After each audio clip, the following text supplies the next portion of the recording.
സന്ധ്യാദീപത്തിലേക്ക് സ്വാഗതം. ഏതൊരു പുതിയ സംരംഭം തുടങ്ങുമ്പോഴും അത് തടസ്സങ്ങളില്ലാതെ പൂർത്തിയാക്കാൻ നമ്മൾ ആദ്യം പ്രാർത്ഥിക്കുന്നത് വിഘ്നവിനാശകനായ ഗണപതി ഭഗവാനോടാണ്. ജീവിതത്തിലെ ഏതു വലിയ പ്രതിസന്ധിയും മറികടക്കാൻ ഭഗവാന്റെ അനുഗ്രഹം മാത്രം മതി.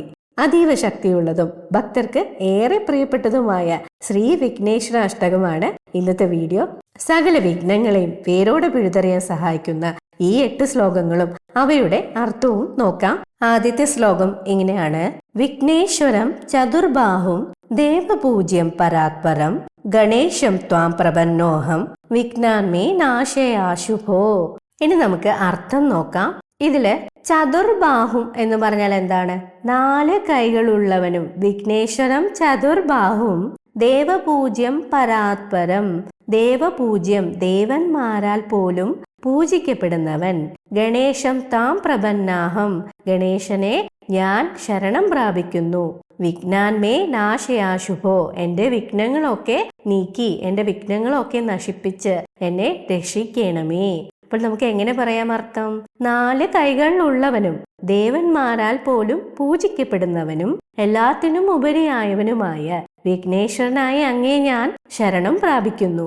ഭഗവാനെ, നീ എന്റെ വിഘ്നങ്ങളൊക്കെ വേഗത്തിൽ നശിപ്പിച്ച് എന്നെ രക്ഷിച്ചിടണമേ എന്നതാണ് ആദ്യത്തെ ശ്ലോകത്തിന്റെ അർത്ഥം. ഇനി നമുക്ക് രണ്ടാമത്തെ ശ്ലോകത്തിലേക്ക് കടക്കാം. ശ്ലോകം ഇങ്ങനെയാണ്: ലംബോദരം ഗജേശാനം വിശാലാക്ഷം സനാതനം ഏകദന്തം പ്രപന്നോഹം വിഘ്നാന്മേ നാശയാശുഭോ. ഇതിലെ ഓരോ ശ്ലോകത്തിന്റെ അവസാനമായിട്ട് വിഘ്നാന്മേ നാശയാശുഭോ എന്ന് കാണാവുന്നതാണ്.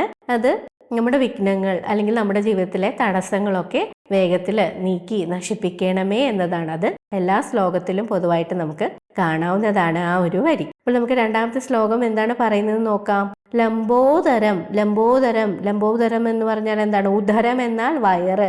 ലംബോദരം അപ്പോൾ വലിയ വയറുള്ളവൻ അല്ലെ. ഗജേശാനം. ഗജേശാനം എന്നാൽ എന്താണ്? ഗജം എന്നാൽ എന്താണ്?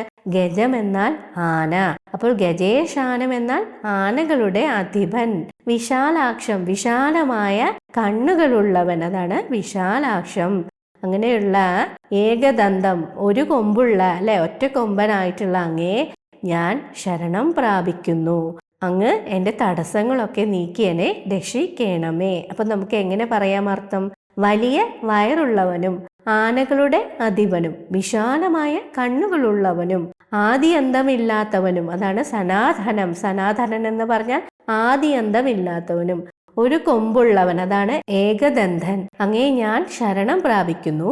എന്റെ തടസ്സങ്ങളെയൊക്കെ അങ്ങ് വേഗത്തിൽ നീക്കി എന്നെ രക്ഷിക്കണമേ. അങ്ങേ ഞാൻ ശരണം പ്രാപിക്കുന്നു എന്നതാണ് രണ്ടാമത്തെ ശ്ലോകത്തിന്റെ അർത്ഥം. ഇനി നമുക്ക് മൂന്നാമത്തെ ശ്ലോകം നോക്കാം. ആഘുവാഹനമവ്യക്തം സർവശാസ്ത്ര വിശാരദം വരപ്രദം പ്രപന്നോഹം വിഘ്നാന്മേ നാശയാശുഭോ. ആഘുവാഹനം അവ്യക്തം അല്ലെ. ഗണപതിയുടെ വാഹനം ഏതാണ്? എലിയാണല്ലേ. അപ്പം ആഘു എന്ന് പറയുമ്പോൾ ഇവിടെ എലി, എലിയെ വാഹനമാക്കിയവനും സർവശാസ്ത്ര വിശാരാധം, സകല ശാസ്ത്രങ്ങളിലും പാണ്ഡിത്യമുള്ളവനുമായ വരപ്രദം, ഭക്തർക്ക് വരങ്ങളൊക്കെ നൽകി അനുഗ്രഹിക്കുന്നവനുമായിട്ടുള്ള അങ്ങേ ഞാൻ ശരണം പ്രാപിക്കുന്നു. അപ്പൊ നമുക്ക് എങ്ങനെ പറയാം? എലിയെ വാഹനമാക്കിയ, ഇന്ദ്രിയങ്ങൾക്കൊക്കെ അതീതനായ, സകല ശാസ്ത്രങ്ങളിലും പാണ്ഡിത്യമുള്ള, ഭക്തർക്ക് വരങ്ങൾ നൽകുന്നവനുമായ ഗണപതി ഭഗവാനെ ഞാൻ ശരണം പ്രാപിക്കുന്നു. എന്റെ വിഘ്നങ്ങളൊക്കെ തീർത്ത് എന്നെ രക്ഷിച്ചിടണമേ എന്നതാണ് മൂന്നാമത്തെ ശ്ലോകത്തിന്റെ അർത്ഥം. ഇനി നമുക്ക് നാലാമത്തെ ശ്ലോകത്തിലേക്ക് കടക്കാം. അഭയം വരദം ദോർഭ്യാം ദധാനം മോദകപ്രിയം ശൈലജാജം പ്രപന്നോഹം വിഘ്നാന്മേ നാശയാശുഭോ. അപ്പോൾ എങ്ങനെ പറയാം? കൈകൾ കൊണ്ട് അഭയവും വരങ്ങളും നൽകുന്നവൻ, അതാണ് അഭയം വരദം അല്ലെ. മുദ്രകളാണ്. കയ്യിലെ അഭയമുദ്രയും വരദം, വരങ്ങൾ നൽകുന്ന മുദ്രയുമുള്ള മോദകപ്രിയനായിട്ടുള്ള, അതാണ് മോദകപ്രിയം. മോദകമാണ് ഗണപതി ഭഗവാന്റെ പ്രിയപ്പെട്ട ഭക്ഷണങ്ങളിൽ ഒന്ന് മോദകമാണ്. ശൈലജാജം. ശൈലജാജം എന്ന് പറയുന്നത് പാർവതിയുടെ മറ്റൊരു പേരാണ് ശൈലജ. അപ്പൊ പാർവതീപുത്രനായ അങ്ങേ ഞാൻ ശരണം പ്രാപിക്കുന്നു. അപ്പൊ നമുക്ക് എങ്ങനെ പറയാം? കൈകൾ കൊണ്ട് അഭയവും വരങ്ങളും നൽകുന്നവനുമായ, മോദകം പ്രിയപ്പെട്ടവനായ പാർവതീപുത്രനായ അങ്ങേ ഞാൻ ശരണം പ്രാപിക്കുന്നു. എൻ്റെ എല്ലാ വിഘ്നങ്ങളും വേഗത്തിൽ നശിപ്പിച്ച് എന്നെ രക്ഷിച്ചിടണമേ എന്നതാണ് 4ാമത്തെ ശ്ലോകത്തിന്റെ അർത്ഥം. അടുത്തത് 5ാമത്തെ ശ്ലോകം നോക്കാം. ഭക്തിതുഷ്ടം ജഗന്നാഥം ധ്യാതൃമോക്ഷപ്രദം ദ്വിപം ശിവസൂനും പ്രപന്നോഹം വിഘ്നാന്മേ നാശയാശുഭോ. ഭക്തിദുഷ്ടം. ഭക്തിദുഷ്ടം എന്ന് പറഞ്ഞാൽ എന്താണ്? ഭക്തിയിൽ സന്തോഷിക്കുന്നവനും, ജഗന്നാഥം, ജഗത് എന്നാൽ ലോകം, ലോകത്തിന്റെ നാഥനും, ധ്യാതൃമോക്ഷപ്രദം തന്നെ ധ്യാനിക്കുന്നവർക്ക്, അതാണ് ധ്യാതൃമോക്ഷപ്രദം, തന്നെ ധ്യാനിക്കുന്നവർക്ക് മോക്ഷം നൽകി അനുഗ്രഹിക്കുന്നവനും, ദ്വിപം ശിവസൂനും പ്രപന്നോഹം ആനയുടെ രൂപമുള്ളവനും പരമശിവന്റെ പുത്രൻ, അതാണ് ശിവസൂനും പരമശിവന്റെ പുത്രനുമായ അങ്ങയെ ഞാൻ ശരണം പ്രാപിക്കുന്നു. അപ്പൊ നമുക്ക് എങ്ങനെ പറയാം? ഭക്തിയില് സന്തോഷിക്കുന്നവനും ലോകനാഥനും തന്നെ ധ്യാനിക്കുന്നവർക്ക് മോക്ഷം നൽകുന്നവനും ആനയുടെ രൂപമുള്ളവനും പരമശിവന്റെ പുത്രനുമായ അങ്ങേ ഞാൻ ശരണം പ്രാപിക്കുന്നു. എൻ്റെ വിഘ്നങ്ങളെ വേഗത്തിൽ ഇല്ലാതാക്കി എന്നെ രക്ഷിക്കണമേ എന്നതാണ് 5ാമത്തെ ശ്ലോകത്തിന്റെ അർത്ഥം. ഇനി നമുക്ക് 6ാമത്തെ ശ്ലോകം നോക്കാം. സംസാരാബ്ധി തരിം ദേവം തടിരൂപം ഗണാഗ്രകം സ്കന്ധാഗ്രജം പ്രപന്നോഹം വിഘ്നാന്മേ നാശയാശുഭോ. അർത്ഥം നോക്കാം.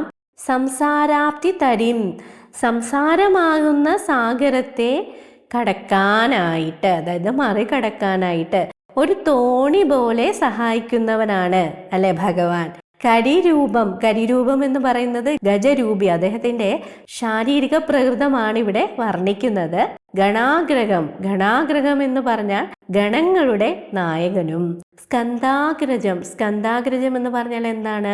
സുബ്രഹ്മണ്യൻ ആണ് സ്കന്ദൻ അല്ലെ, സുബ്രഹ്മണ്യന്റെ ജ്യേഷ്ഠനുമായ അങ്ങയെ ഞാൻ ശരണം പ്രാപിക്കുന്നു. അപ്പൊ നമുക്ക് എങ്ങനെ പറയാം? സംസാര സാഗരം കടക്കാൻ ഒരു തോണി പോലെ സഹായിക്കുന്നവനും ഗജരൂപിയും ഗണങ്ങളുടെ നായകനും സുബ്രഹ്മണ്യന്റെ ജ്യേഷ്ഠനുമായ അങ്ങയെ ഞാൻ ശരണം പ്രാപിക്കുന്നു. നീ എൻ്റെ വിഘ്നങ്ങളൊക്കെ തീർത്ത് എന്നെ രക്ഷിച്ചിടണമേ എന്നതാണ് 6ാമത്തെ ശ്ലോകത്തിന്റെ അർത്ഥം. അടുത്തത് 7ാമത്തെ ശ്ലോകം നോക്കാം. ശ്ലോകം ഇങ്ങനെയാണ്. കാരുണ്യാമൃതജീമൂതം സുരാസുര നമസ്കൃതം ശൂലഹസ്തം പ്രപന്നോഹം വിഘ്നാന്മേ നാശയാശുഭോ. അപ്പോൾ നമുക്ക് എങ്ങനെ പറയാം? കാരുണ്യാമൃത ജീമൂതം, കാരുണ്യമാകുന്ന അമൃതം, അമൃത്, കാരുണ്യമാകുന്ന അമൃത വർഷിക്കുന്ന, അതായത് കരുണ അമൃത് പോലെ വർഷിക്കുന്നവനും, സുരാസുര നമസ്കൃതം, സുരാസുരൻ എന്ന് പറയുന്നത് അസുരന്മാരും ദേവന്മാരുമാണ്.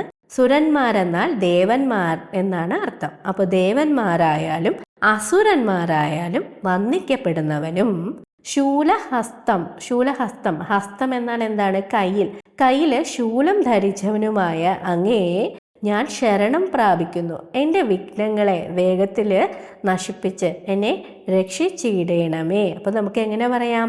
കാരുണ്യമാകുന്ന അമൃത് വർഷിക്കുന്ന മേഘമായവനും ദേവന്മാരാലും അസുരന്മാരാലും വന്ദിക്കപ്പെടുന്നവനും കയ്യിൽ ശൂലം ധരിച്ചവനുമായ അങ്ങയെ ഞാൻ ശരണം പ്രാപിക്കുന്നു. എൻ്റെ വിഘ്നങ്ങളൊക്കെ തീർത്ത് എന്നെ നീ രക്ഷിച്ചിടണമേ എന്നതാണ് 7ാമത്തെ ശ്ലോകത്തിന്റെ അർത്ഥം. ഇനി അവസാനത്തെ ശ്ലോകം നോക്കാം, അതായത് 8ാമത്തെ ശ്ലോകം നോക്കാം. ഇങ്ങനെയാണ് ശ്ലോകം. പരേശ്വരം മഹാകായം മഹാഭാരത ലേഖകം വേദവേദ്യം പ്രപന്നോഹം വിഘ്നാന്മേ നാശയാശുഭോ. പരേശ്വരം മഹാകായം, മഹാകായം, മഹാകായം എന്ന് പറയുന്നത് ബൃഹത്തായ, കായം എന്നാൽ ശരീരം, ബൃഹത്തായ ശരീരമുള്ള പരമേശ്വര.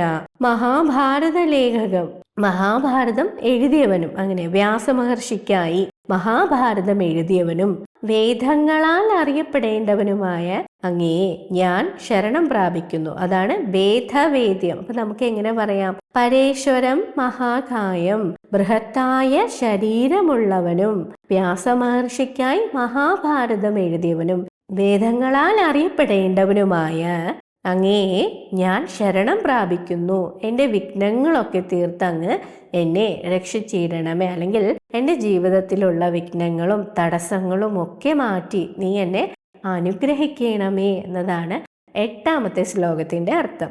ഇനി ഫലശ്രുതി പറയാം. ഫലശ്രുതി എന്ന് പറയുന്നത് നമ്മൾ ഈ ഒരു മന്ത്രം ജപിക്കുമ്പോൾ നമുക്ക് എന്തൊക്കെ ഗുണഫലങ്ങളാണ് ലഭിക്കുന്നത് എന്നതാണ്. അപ്പോൾ ഫലശ്രുതി ഇങ്ങനെയാണ്: വിഘ്നേശാഷ്ടകമേതഥ്യ സർവവിഘ്നൗഘനാശനം പഠേത് പ്രതിദിനം പ്രാതസ്തസ്യ നിർവിഘ്നത ഭവേത്. അതായത് ഈ ഒരു വിഘ്നേശ്വരാഷ്ടകം നിത്യവും ജപിക്കുന്നവർക്ക്, എപ്പോഴാണ് നിത്യവും ജപിക്കേണ്ടത്?